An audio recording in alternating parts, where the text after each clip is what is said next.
தேவனுடைய பரிசுத்த நாமங்களுக்கு துதி கன மகிமை உண்டாவதாக. மேய்ப்பன் என்ற தலையங்கத்தில் நல்ல மேய்ப்பன் கள்ள மேய்ப்பன் யார் என்பதை வேதத்தின்படி வசனத்தின்படி அடையாளம் காட்டி தந்து கொண்டிருக்கிறேன். இந்த நாளோடு கூட அந்த செய்தியை நான் முடிக்க வாஞ்சிக்கிறேன்.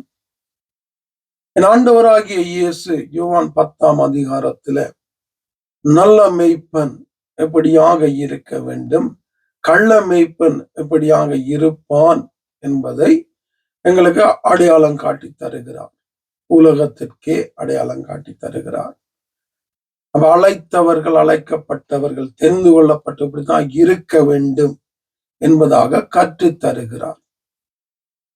இப்படி அவர் அங்கே கற்றுக் கொடுக்கும் போது, இப்படி அவர் சத்தியத்தை சத்தியமாக பேசும்போது, என் ஆண்டவராகிய இயேசுவை பார்த்து அங்கே இருந்த பரிசேயர், சதுசேயர், வேத பாரகர்கள் என்ன சொல்லுகிறாங்கன்னா, 19வது 20வது 21வது வசனங்களை வாசிப்போமானால் யோவான் 10ஆம் அதிகாரத்துல 19, இந்த வசனங்கள் நிமித்தம் யூதர்களுக்குள்ளே மறுபடியும் பிரிவினை உண்டாயிற்று.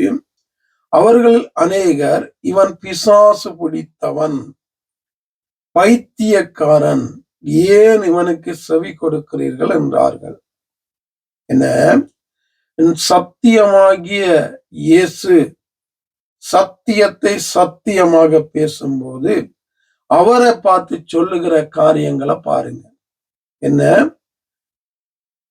இவன் பிசாசு பிடித்தவன், பைத்தியக்காரன், இவனுக்கு ஏன் செவி கொடுக்கிறீங்க?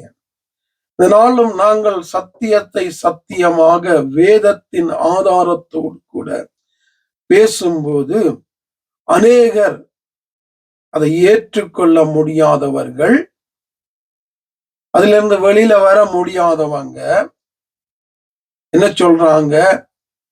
இவன் பிசாசு பிடித்தவன், இவன் பைத்தியக்கான, ஏன் இவன் செய்தியெல்லாம் கேட்கிறீங்க என்று சொல்லுகிற ஒரு கூட்டமும் உண்டு. ஆனா சத்தியத்திற்கு எதிராக பேசுகிறோம் என்று சொன்னால் வசனத்தின்படி எங்களுக்கு ஆதாரத்தோடு கூட காண்பிப்பார்களானால், ஒருவேளை பிள்ளையா இருந்தால் நாங்கள் ஏற்றுக்கொள்வோம், மன்னிப்பு கேட்பேன். ஆனா சத்தியத்தை நான் சத்தியமா பேசும்போது இப்படி கதைக்கிறது தேவனுக்கு விரோதமானது, சத்தியத்துக்கு விரோதமானது. ஆண்டவர் சத்தியம், அவருடைய வார்த்தைகள் சத்தியம். நாங்க ஒருவேளை சத்தியத்தின்படி வாழ முடியல, காரியங்களை செய்ய முடியல என்பதற்காக சத்தியத்தை மாற்றி பேசக்கூடாது, சத்தியத்தை புரட்டக்கூடாது. சத்தியத்தை சத்தியமாக பேச வேண்டும், சொல்ல வேண்டும், கற்றுக் கொடுக்க வேண்டும். அநேகருக்கு அநேகர் பிழை செய்கிறார்கள் என்று தெரியும், தெரிந்தும் கதைக்க பயம். ஊழியக்காரன் சொல்றவனுக்கு கூட கதைக்க பயம். இவன் பிள்ளை வேதத்துக்கு புறம்பா செய்யறான், அங்க போகாதீங்கன்னு சொல்ல பயம். ஏனென்று எனக்கு தெரியல. வசனத்துக்கு முக்கியத்துவம் கொடுக்கிறோமா, வசனமாகிய இயேசுவுக்கு முக்கியத்துவம் கொடுக்கிறோமா, அல்லது மற்ற காரியங்களை கண்டும் காணாதபடி வசனத்துக்கு எதிராக நாங்களும் வாழ்ந்து கொண்டிருக்கிறோமா? அநேகர் இடருண்டு போகிறாங்க, அநேகர் தெய்வத்தை விட்டு போகிறாங்க, அநேகர் மறுபடி தங்களுடைய ரட்சிப்பை இழந்து போகிறாங்க. இத குறிச்செல்லாம் ஜனங்களுக்கு கவலை கிடையாது. சத்தியத்தை சத்தியமா பேசி ஜனங்கள் மத்தியில கொண்டு வர வேண்டும், சொல்ல வேண்டும், ஜனம் மனம் திரும்ப வேண்டும், தேவனிடத்துல போக வேண்டும். ஆகவே இந்த நாள்ல ஆண்டவரை பார்த்து சொன்னது போல சத்தியத்துக்கு முக்கியத்துவம் கொடுக்கிற, சத்தியத்தை பேசுகிற, சத்தியத்தை வாஞ்சிக்கிற, அதன்படி வாழ முயற்சிக்கிற என்னையும் உங்களையும் பார்த்து அநேகர் இப்படியான காரியங்களை சொல்லுவார்கள்.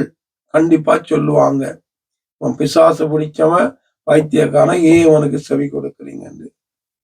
வசனம் சத்தியம் சத்தியமாக எங்கே சொல்லப்படுகிறதோ அங்கே முக்கியத்துவம் கொடுங்க, முதலிடம் கொடுங்க, அதுல உணர்வடையுங்க, அதன்படி வாழுங்க. வாழும்போது நித்தியத்துக்குள்ளே நாங்கள் போய் சேருவோம் என்பதில் எந்த சந்தேகமும் இல்லை.